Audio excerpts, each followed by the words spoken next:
Soy Rubén Rodrigo y en este episodio se viene una de iPads en Fantástica Tecnológica. Hoy, como usuario a casi tiempo completo de iPad, te doy mi opinión sobre los nuevos modelos presentados la semana pasada y planteamos opciones para no olvidarnos de que nos encanta la tecnología, pero nos preocupa tu bolsillo. Arrancamos.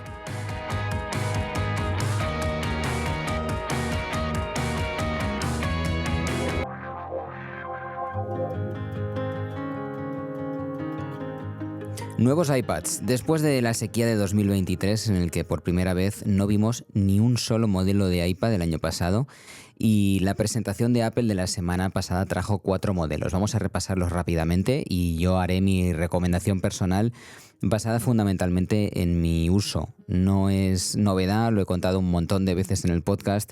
Yo utilizo un iPad Pro de 13 pulgadas, o hasta ahora de 12,9 se le llamaba. El iPad grandote, de 512 gigas de capacidad, y lo gasto para todo. Creo que es el dispositivo que más gasto profesionalmente, sin duda.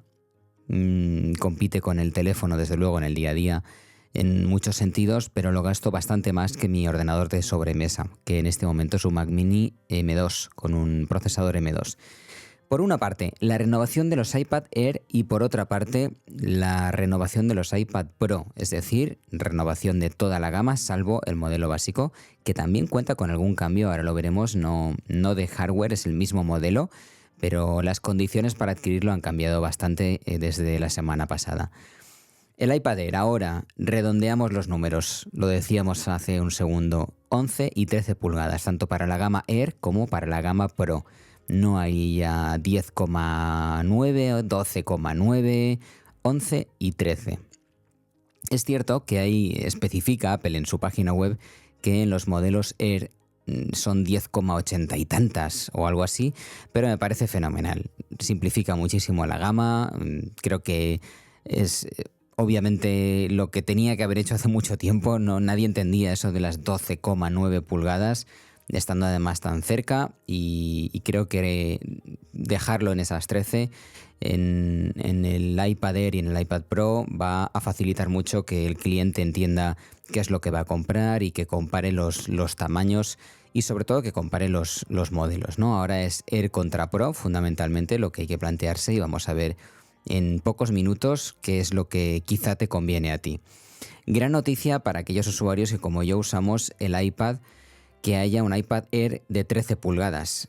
Es la gran novedad. Realmente creo que de todos los modelos es el que más me ha llamado la atención, en el que más me he fijado en sus detalles, porque si lo quieres usar como máquina principal, como yo te hablaba, como tu portátil, necesitas que tenga 13 pulgadas. 11 pulgadas para el día a día, para trabajar, para tener varias aplicaciones abiertas al mismo tiempo, no son suficientes.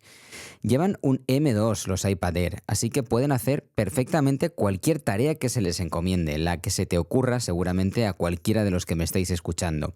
Parece que traen 8 GB de memoria unificada, como los modelos Pro, lo que llamábamos, ¿no?, memoria RAM, la memoria unificada en los nuevos sistemas.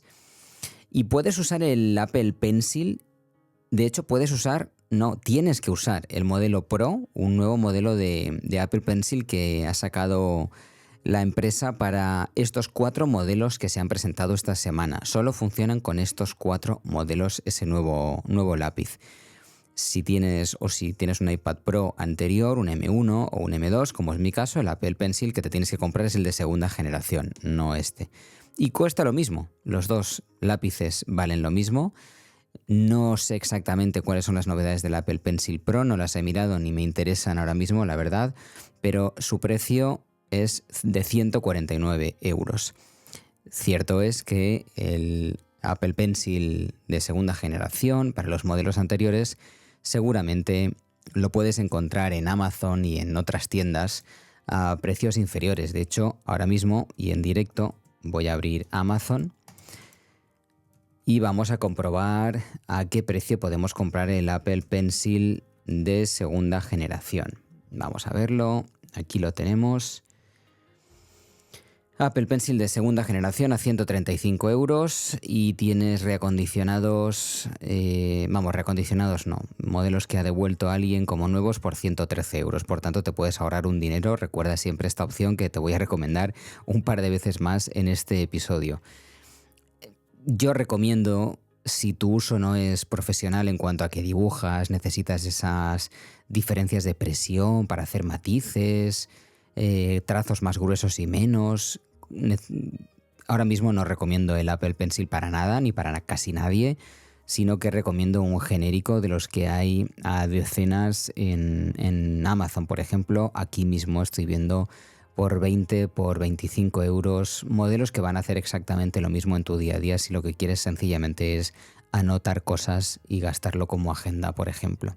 Además de la novedad del Apple Pencil, el iPad Air creo que es muy interesante como tableta avanzada ya para casi cualquiera.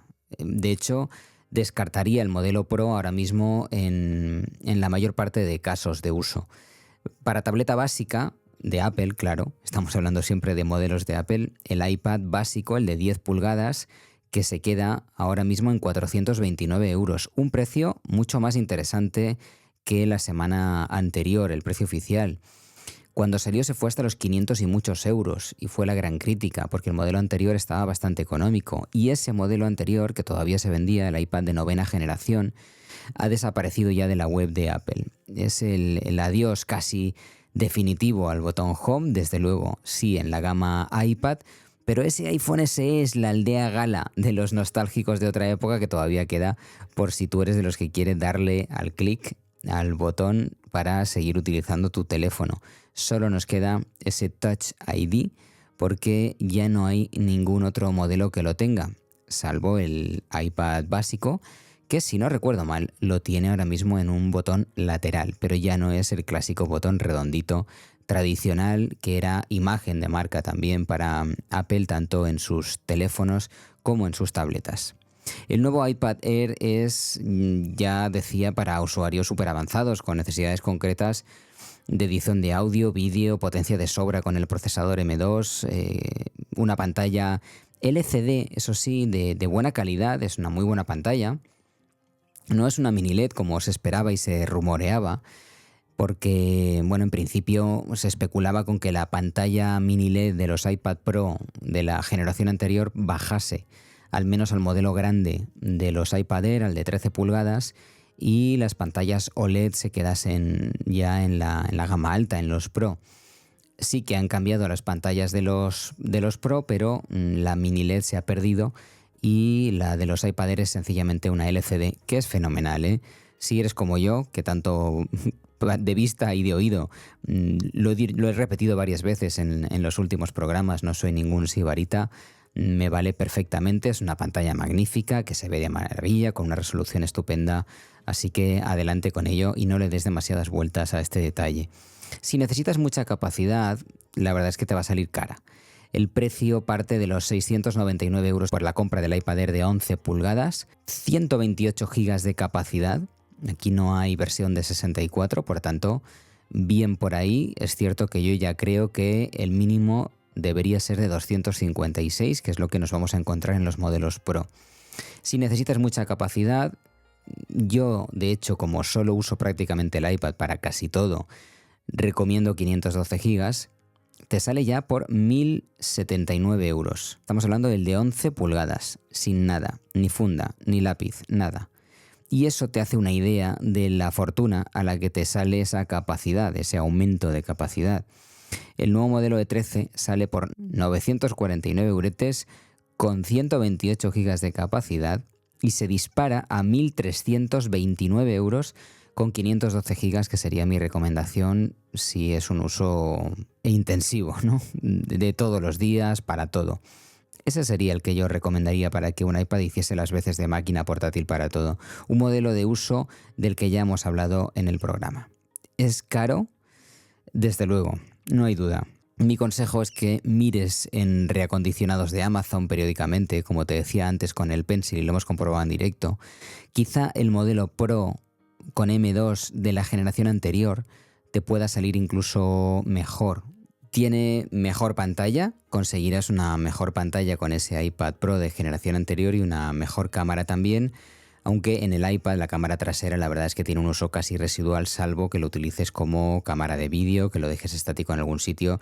No me veo a nadie haciendo fotografías por ahí con un iPad y menos con un iPad de 13 pulgadas.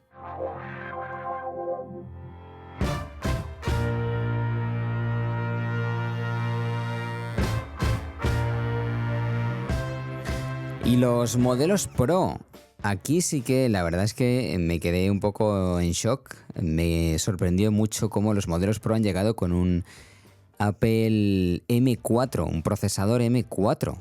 Ahí le ha dado Apple, ¿eh? Le ha dado un empujón al iPad, que es verdad que ha perdido mucho peso, mucho protagonismo en las cuentas de resultados de los últimos 5 años de la compañía. Y lanza el nuevo M4 porque no está en ningún ordenador de sobremesa ni portátil, en un iPad. Y yo esperaba un M3, que es el procesador o la gama en la que estamos ahora mismo, la última, ¿no?, que ha presentado en sus modelos de ordenadores, y creo que ha sido un golpe de efecto, la verdad, de la empresa, que al menos yo no vi venir y no recuerdo, pero se me puede haber escapado en este último periodo en el que he estado con otras muchas cosas, no recuerdo ninguna filtración al respecto. Quizá estás diciendo sí que la hubo. A mí me ha sorprendido, no lo esperaba. El año pasado, creo recordar, o hace algo, sí, el año pasado, en enero, yo creo que debutaban los M2 con un modelo de Mac Mini, como el que tengo yo ahora mismo delante, que estoy utilizando. Y también me sorprendía porque de alguna forma le daba vitaminas a un modelo que recibe menos actualizaciones que otros ordenadores de la gama. En esta ocasión Apple hace algo parecido y le otorga al iPad un premio, un reconocimiento de alguna forma y un acicate para volver a convertirlo seguramente en aquello que quiso una vez que fuese y que en los últimos años parece que se ha desdibujado bastante.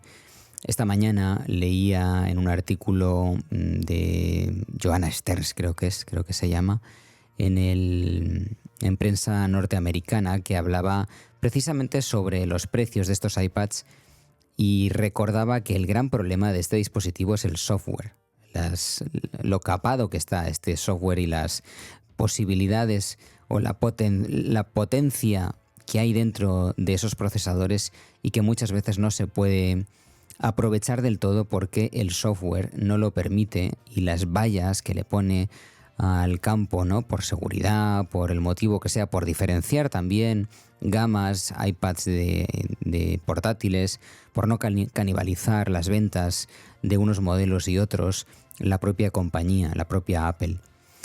Me gusta mucho que la cámara está ahora en la parte superior del iPad si lo ponemos en apaisado, que es como lo uso yo en el 99% de las ocasiones. El ángulo de la cámara en videoconferencias es más adecuado, es una buena noticia. Para mí, desde luego, no es un motivo de cambio, ni muchísimo menos, pero si te vas a comprar un iPad nuevo, ahora ya todos la tienen ahí, esa cámara, y creo que es un acierto. Ha costado, pero ya está en toda la gama por igual. Me llama mucho la atención la delgadez de los nuevos Pro, especialmente el del grande, el de 13 pulgadas. Es muy, muy delgado, muy delgado. Y eso siempre va en tu beneficio si lo vas a comprar, porque el peso al final del paquete completo que te pongas con funda, teclado, va a ser menor. Y ahora mismo mi iPad de 13 pulgadas, la verdad, no me molesta nada lo que pesa, pero pesa un poquito. Y asusta el precio. Prepárate, el iPad Pro creo que debería quedar solo para usos muy específicos, sobre todo después de la aparición del iPad Air de 13 pulgadas, o para el que le dé la gana gastárselo, el dinero. Como siempre decimos, aquí cada uno se compre lo que quiera y lo que pueda. La potencia del M2 del iPad Air, que decíamos antes, es como la de mi ordenador de sobremesa. Y por tanto, creo que ya sobra con eso. Pero es que este iPad Pro con M4 parte de 1.200 euros con 256 gigas de capacidad y pantalla de 11, el pequeño. Sube hasta 1.599 euros con 256 gigas de capacidad. Fíjate el subidón, 400 euros y pantalla de 13. Hay una diferencia entre 11 y 13 de 400 euros, mismo dispositivo, el básico. Pantalla que decíamos antes que es verdad que ahora es OLED y misma calidad en los dos tamaños de pantalla, que eso es una muy buena noticia si te gusta el pequeño.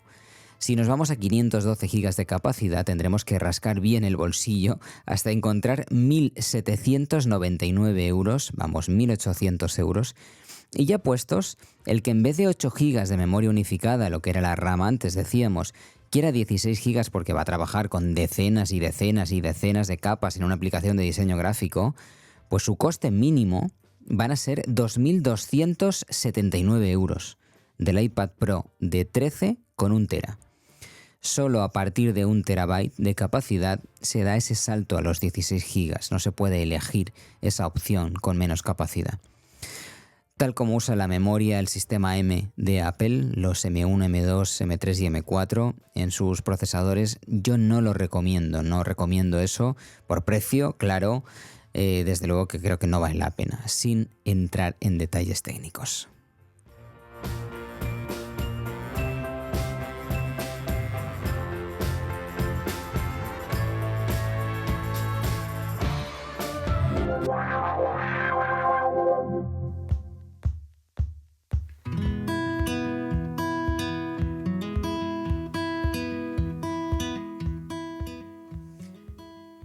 Ya en el tramo final del episodio no quería dejar de hablar en este episodio precisamente de algo que no me gusta de iPadOS. Ya sabes que he defendido muchas veces el sistema operativo y que soy usuario único prácticamente de iPad durante la mayor parte de mi jornada laboral y en mi día a día, pero hay algo que desde luego no me gusta nada y vengo a ponerme del lado de algunos podcasters que he oído esta semana, como por ejemplo Javier Lacorte en su podcast Loop Infinito o Emilcar en Emilcar Daily, en el Emilcar Daily Standard, no en el de pago, lo puedes escuchar también si quieres. Y hablaban sobre las limitaciones de software del sistema operativo iPadOS y lo comparto plenamente con ellos, la verdad. He estado utilizándolo de forma completamente intensiva. Yo diría que en este mes de septiembre hará 5 años que tenía yo mi primer iPad Pro de 13 pulgadas, en el que decidí cambiar al tamaño grande precisamente para utilizarlo como iPad único. Y desde entonces, a pesar de que yo me apaño muy bien en el día a día, sigo utilizando ese verbo, el me apaño muy bien en el día a día. Es cierto que para determinadas tareas yo necesito que la pantalla sea táctil y por tanto no me planteo en ningún caso utilizar un Mac, un portátil, para el día a día, para trabajar, porque creo que las más de las veces echaría de menos esa pantalla táctil, esa rapidez, esa inmediatez, ese separar la pantalla del teclado que llevo, ¿no? Llevo una especie de portátil, es una funda de una marca asiática que ahora mismo no recuerdo, imagínate, pero que me está gustando mucho. Tiene un teclado que funciona razonablemente bien, no tan bien como mi funda de Logitech antigua, que acabó rompiéndose el teclado pues por el uso. Y porque es verdad que le doy mucho tute y la voy sacando, metiendo en la mochila, dejo el teclado en la mesa, me llevo el iPad y lo utilizo y luego vuelvo a colocar el iPad como si fuera un portátil, escribo un correo, lo vuelvo a separar, dejo el teclado en la mochila. Yo eso lo hago en el día a día y es normal que tenga que cambiar de funda cada X tiempo, pues cada año y medio, 2 años. Es probable que me plantee cambiar de funda. Además, le da un aire nuevo también al dispositivo, lo que te permite alargar la vida si lo que sencillamente te pasa es que te aburres un poco de él, ¿no? Javier Lacorte y Emilcar hablaban de las limitaciones, no tanto, creo yo, no tanto de las aplicaciones en sí, sino sobre todo del sistema operativo, que al final está limitando las aplicaciones. Es un sistema cerrado, como lo es iOS, y iPadOS no deja de ser un hijo no demasiado avanzado de iOS. Desde luego, a pesar de que en los últimos 2 años Apple ha tratado de incorporar alguna característica nueva que nos permite acercarnos o tener esa apariencia, ¿no?, de sistema operativo de escritorio. Yo recuerdo que me encantó cuando con los iPad con procesador M, Apple permitió que cuando lo conectabas a un monitor, tuviese la resolución que tuviese, se viese la pantalla completa. Ojo que esto ha pasado hace un par de años, no más. Y solo eso ya me parece increíble, porque Apple viene anunciando que el iPad es la nueva forma de la informática, ¿no? El nuevo ordenador. Yo recuerdo ya un anuncio hace muchísimos años, un anuncio en el que de alguna forma con el tecladito que sacó al principio, ese teclado tan finito que era como una segunda piel para el iPad, planteaba a la compañía que ya no te hacía falta un portátil. Y sinceramente eso no es verdad. Yo he dicho muchas veces que hay que saber muy bien para lo que vas a usar un iPad, porque si no te puedes quedar decepcionado, quedarte a medias y en algún momento estar planteándote o arrepintiéndote y fustigándote por qué he tenido que comprarme esto y no un portátil tradicional. En cuanto a las limitaciones, que le veo así muy rápidamente, en 4 pinceladas, la multitarea limitada. Es verdad que tenemos la pantalla dividida, hace muchísimos años, por cierto, que nunca llega al iPhone. Yo sigo alucinando y sigo dándome golpes a veces metafóricos contra la pared, pensando en cómo es posible que cualquier dispositivo Android tú puedas tener una aplicación arriba y otra abajo, por ejemplo. Puedes tener un vídeo de YouTube en la parte superior y una red social en la inferior, o estar escribiendo un correo electrónico, y eso no lo puedes hacer ni en el iPhone Plus grandote, ni en el iPhone Pro Max tampoco. Algo que me parece, creo que no sé cuándo está esperando, a qué está esperando Apple para hacer eso. Con la potencia o superpotencia que tienen sus procesadores, con la enorme capacidad, no puedo entender por qué eso no sucede.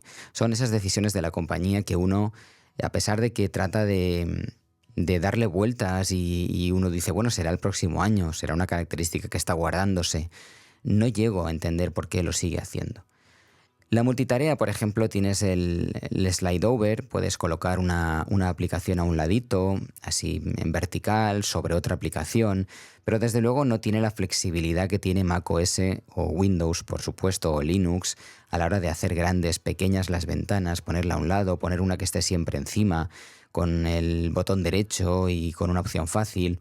Eso es lo que a mí me gustaría realmente, pero entiendo que también entiendo que se me escapan cosas y que a veces pedimos y seguramente habrá algún razonamiento, alguna justificación que tenga que ver con lo técnico o con la programación. Puede ser, pero son muchos años de evolución y de promesas, porque al menos a mí sí me parece que Apple trata de prometer o nos promete que definitivamente vamos a poder hacer con un iPad algo parecido a lo que hacemos con un portátil. Pero por otra parte, esto es economía básica. No puedo entender nunca una Apple en la que iguale iPad OS y Mac OS, porque entonces habría gente que dejaría de comprarse un iPad. También es verdad que si el iPad Pro, por ejemplo, permitiese hacer determinadas nos permitiese llegar a ciertos límites que son más de ordenador de sobremesa o portátil, quizá compraríamos un iPad más caro, a pesar de no comprar un portátil, ¿no? Un Mac Pro, un MacBook Pro, por ejemplo, o un MacBook Air. Bueno, esta multitarea con este organizador visual para mí ininteligible, que no puedo entender y que realmente no sé muy bien cómo utilizarlo, porque Apple ha ido cambiando y dando determinados tumbos, creo que es muy poco intuitivo en ese sentido para el usuario final. No me gusta en iPadOS. En macOS puedes tener varias ventanas de aplicaciones superpuestas, redimensionarlas como quieras. Eso con el organizador visual más o menos es posible, pero ni siquiera en el iPad de 13 pulgadas creo que sea la mejor de las opciones y creo que Apple debería pensar en alguna alternativa. Están limitadas la cantidad de aplicaciones que se pueden usar juntas, aunque para mí sería suficiente con lo que ese organizador visual nos prometía. Quiero recordar que 3 o 4 aplicaciones las puedes tener abiertas. Yo en una pantalla de portátil o de iPad de 13 pulgadas no voy a tener sinceramente a la vez, no abiertas sí, pero no más de 4 simultáneamente viéndolas, ¿no? Viendo el contenido. Por otra parte, el tema de la multitarea, de ciertas tareas que funcionan en segundo plano, sigue sin funcionar bien en iPadOS. Muchas veces te toca esperarte con la pantalla abierta para convertir un proyecto de vídeo en el vídeo, ¿no? Para exportarlo, sin poder hacer otra cosa en ese momento. Y eso para mí es una limitación. Al fin y al cabo estás dejando de poder hacer algo y estás perdiendo el tiempo. Y el tiempo es algo que desde luego no nos sobra, sobre todo si estamos hablando de trabajo. El tema de aplicaciones de escritorio también es evidente. Hay aplicaciones de escritorio que son mucho más potentes que las aplicaciones para iPadOS y sinceramente, teniendo en cuenta que la máquina es igual de potente o ahora mismo incluso más, hay iPads con un M4 cuando todavía no hay ordenadores con un M4 en Apple, no sé, creo que estamos perdiendo un potencial por el que estamos pagando, porque al final pagamos un dineral, como hemos dicho en la primera parte del podcast, por el dispositivo y no lo podemos utilizar. En cuanto al sistema de archivos, a mí el administrador de archivos, el Finder de iPad, me gusta bastante. Creo que está bastante bien conseguido, pero es más cerrado que el de macOS. No nos permite personalizar menús contextuales, botón derecho y opciones.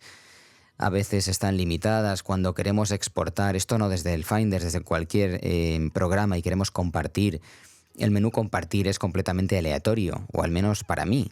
Hay aplicaciones que me permiten directamente con un botón compartirla en un editor de fotos y en otras ocasiones no encuentro ese editor de fotos y me tengo que ir al editor de fotos y desde allí importar la imagen, con lo cual hay una serie de incoherencias desde siempre, porque han estado desde el primer día, pero que ahora yo creo que lo podríamos escribir con mayúsculas porque el iPad ha ido ganando terreno en ciertos sentidos, pero ahí se ha quedado estancado, que tampoco lo entiende nadie. Más cosas, pues opciones de personalización en cuanto a escritorio, cómo te colocas los iconos, los accesos directos, menús contextuales, como decía antes, la pantalla de bloqueo, que es verdad que ahora tiene más opciones, muchas más que hace unos años, pero que sigue siendo para mí mucho menos atractivo que lo que macOS nos puede permitir, incluso lo que Android también permite. Y al final uno tiene la sensación de que a pesar de compartir procesadores o tener un procesador más potente que un Mac, el iPad es menos potente y rinde menos que un Mac del tipo que sea, que un MacBook Air o que un MacBook Pro. En cuanto a rendimiento, pero no es por la máquina en sí o por el hardware, sino por lo que puedes hacer con él. Así que al final uno acaba pasándose el ordenador para determinados proyectos porque son más ágiles y más fáciles de hacer. No quiere decir que no lo puedas hacer con un iPad, a veces sí, es imposible, pero que muchas veces lo puedes hacer, pero tienes más pasos o es más complejo. Cuando alguien lo utiliza a modo de portátil como yo muchas veces, también echo de menos que cuando lo usas así, con un trackpad y con ese ratón que apareció por fin hace unos años en iPadOS, sea más versátil y todo funcione mejor. Así que al comparar los dos, pues uno se da cuenta de que iPadOS no deja de ser un hermano pobre de macOS y que aunque te puedes adaptar a tu experiencia y que conforme vas utilizándolo y lo conoces más el sistema, te apañas, y ese es el verbo porque acabas apañándote, desde luego no es la mejor de las opciones. Así que, bueno, hemos puesto algunos ejemplos de ese uso del iPad.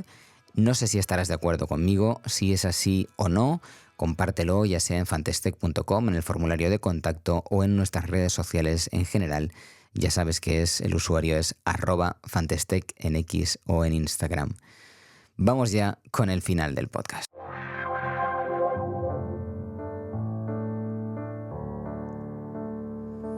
Y hasta aquí el episodio de hoy. La verdad es que desde mi perspectiva, desde la perspectiva de un usuario de iPad a tiempo completo, el nuevo iPad Air de 13 pulgadas me parece el foco de atención ahora mismo para casi todo el mundo. Yo voy a aguantar mi iPad Pro estupendo M1 con 13 pulgadas y 512 gigas. Repito, echar un ojo de vez en cuando a los reacondicionados de Amazon, ¿no? A los productos devueltos como nuevos. Por experiencia te lo digo, porque así conseguí yo el mío, a un precio muy bueno, mucho más económico que lo que podía haberlo, o de lo que podía haberlo comprado en la tienda de Apple. Puedes encontrar también facilidades de pago en Amazon si lo necesitas, para pagarlo en varios plazos. Es muy interesante el modelo Air. Quizá me esperaré desde luego a siguientes generaciones, entre otras cosas porque creo que mejorará todavía un poquito más. Creo que esa pantalla, el siguiente paso será pasarla al menos a mini LED, para que sea una pantalla todavía más adecuada para darle un uso diario, cotidiano y de tantas horas como yo lo hago en todas las semanas. Es verdad que si lo necesitase ahora mismo, iría a por ese y a por ningún otro.